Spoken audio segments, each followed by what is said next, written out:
Rip Ride Rockit Review. Rip Ride Rockit. Now, Rip Ride Rockit is basically a ride manufactured by Moyer Sohene. I don't know how to pronounce that second part, but manufactured by them.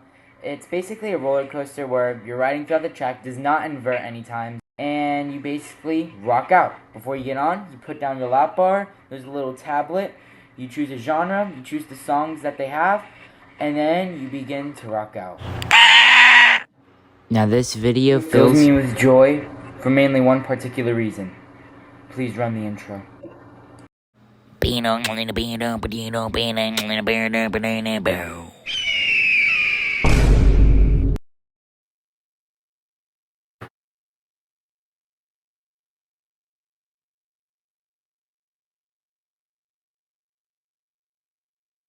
What's up? Stop looking at me! Time for your good old statistics. Top average speed, 65 miles per hour. Top height, 167 feet. Drop, 167 feet. Length, 3,800 feet. Inversions, none. Other elements, non-inverting loop, which is a loop-de-loop, but it doesn't invert. So it goes like up, right? Before it goes upside down, it twists, and it twists again, back down. Pretty gnarly. An upward 360-degree helix. This helix is pretty bizarre. It's pretty weird. We'll talk about it later. 360-degree helix, again. And lastly, lots of brakes. Vertical angle, none, because Universal has not specified the vertical angle to the public domain. Time, 1 minute and 45 seconds. Location, Universal Studios Orlando Resort, Florida. Or now should I say Universal Destinations and Experiences. I hate the new logo and the new name. I don't really hate it, but the logo, the old one was so much better. Same with the City Walk one and the Islands of Adventure one.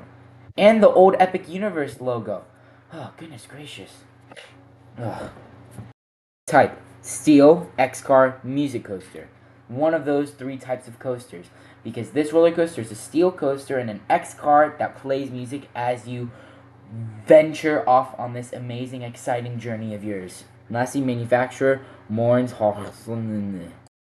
Whenever I previously went on during Halloween Horror Nights in October in 2022, I listened to Intergalactic by Beastie Boys. Not Beast Boy from Teen Titans, but Beastie Boys. Intergalactic. Give a special thanks to Theme Park Review, because I'm going to be using his footage throughout this video of Rip Ride Rockit, and I just like to give the credit to them, and thank you so much. Step by step to all of the counterparts of this ride. As you can see, my socks are Pringles and my feet are very delicious. Oh, yuck! Anywho, once you leave the station, no, sorry. While you're in the station, this is like, it already starts off cool. Because whenever you get in there, you kind of put your lap bar down, and there's a little tablet in front of you, and that's when you can choose genres, 6 genres. And there's also a Rip Ride Rockit logo. You can either choose the 6 genres or tap the logo. If you tap a genre, you'll tap a song after that, and then you're good to go. If you tap the logo, that's when it'll bring up a keypad, and you can type up like a secret code. Like one of the secret songs is Immigrant Song by Led Zeppelin, 113, that's the code, I believe. And then you'll be able to listen to that secret song. And there's a whole bunch of secret songs and regular songs out there. I listened to Intergalactic by Beastie Boys, like I mentioned earlier, because I love that song. Intergalactic. And that's whenever the ride begins. And if you don't choose a song in time, you get the default song, which kind of sucks, which I had to unfortunately listen to when I first went. And once you leave the station, that's when you will go into one of the scariest parts of the ride, the vertical chain lift. And I've only been on 2 vertical chain lifts so far, which is Daredevil Dive and Rip Ride Rockit. And these are just scary because, like, I don't know. It feels weird when all your weight's on your back on a roller coaster. It's pretty freaky. Freaky jeebies. Very freaky. And then once you go up,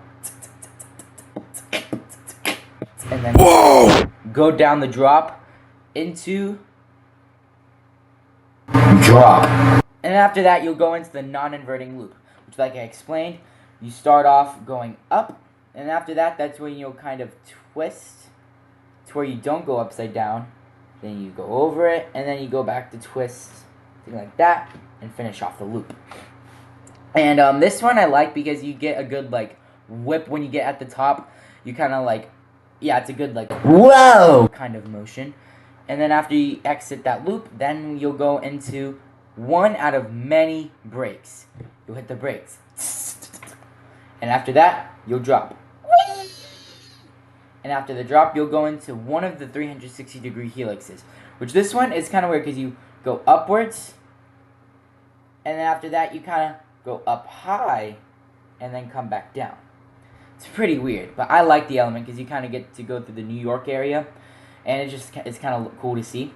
And you go through like buildings. After that, you go into the second brake run.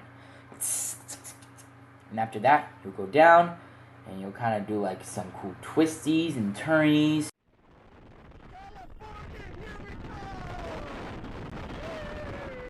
And then after you do a few of those, you go into your third brake run. And after that, you'll go down, kind of do like a little twisty hill. And after that, you'll enter the second 360-degree helix, which this one it kind of goes up to, because it's almost like a sideways loop. Because you go, and after that sideways loop 360-degree helix kind of, you're gonna go up into your fourth brake run. And after that, you'll kind of go down, go over a little hill, go up into your fifth brake run. What are my thoughts on this ride? Well, is it like a great addition to the park? Yes. Is it better than other rides at the park? Like out of all of them? No. There are better ones than it. But it's definitely a top 10 ride for me, like, and probably higher.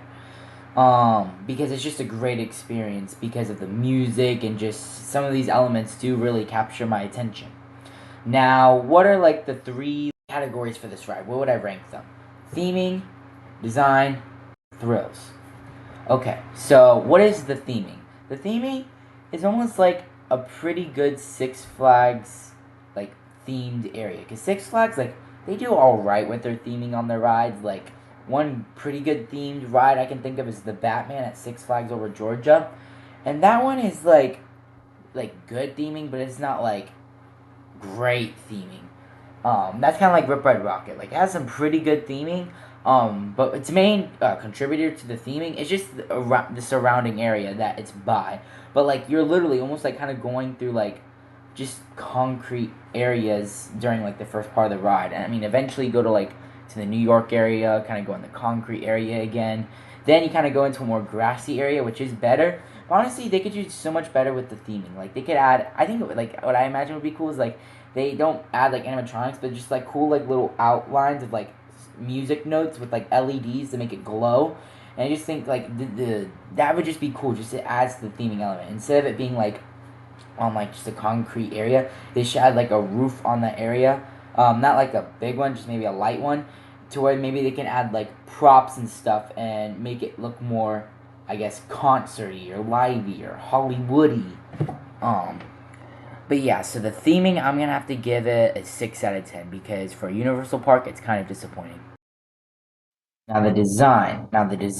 I kind of like and kind of don't like.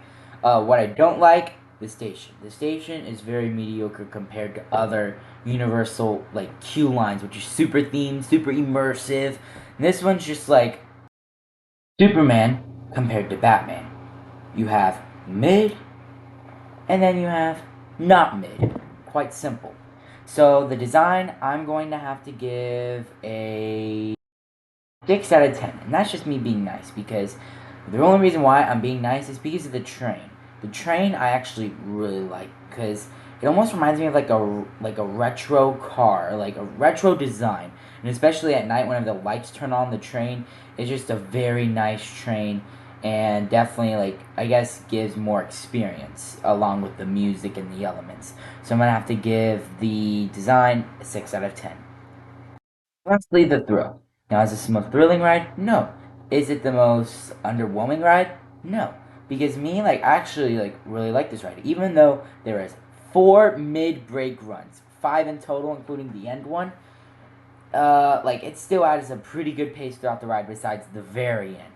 Like, the first drop and then the non-inverting loop. Like, the non-inverting loop is probably one of my favorite parts because of that whenever you transition to going from almost being upside down to being like level, because you get a good like a kind of movement, I guess. And then you have like the helixes, which are definitely good like elements, and then you have like the cool transitions, the hills, the turns.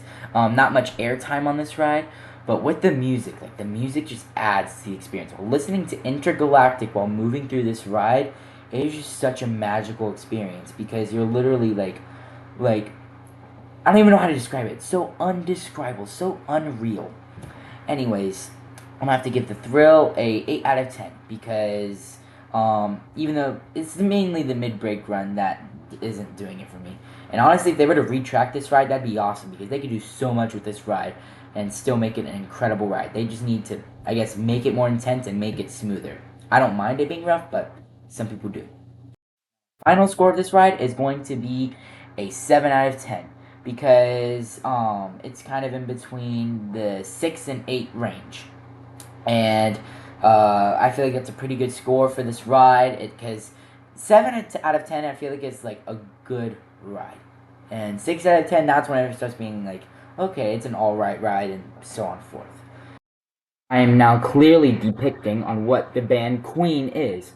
You have Freddie Mercury, Brian May, John Deacon, which I think is how you pronounce his name, and lastly, Roger Taylor.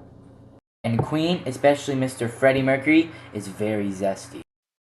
That basically does it for my Rip Ride Rockit review. And before I leave you guys to venture off on the very immersive and amazing YouTube, I want to mention that I am going to be going to Busch Gardens soon, so I'm going to find a way to record on rides, and I will make sure to do a vlog about Busch Gardens. Now, for the time I've been waiting for, to show you guys the outro.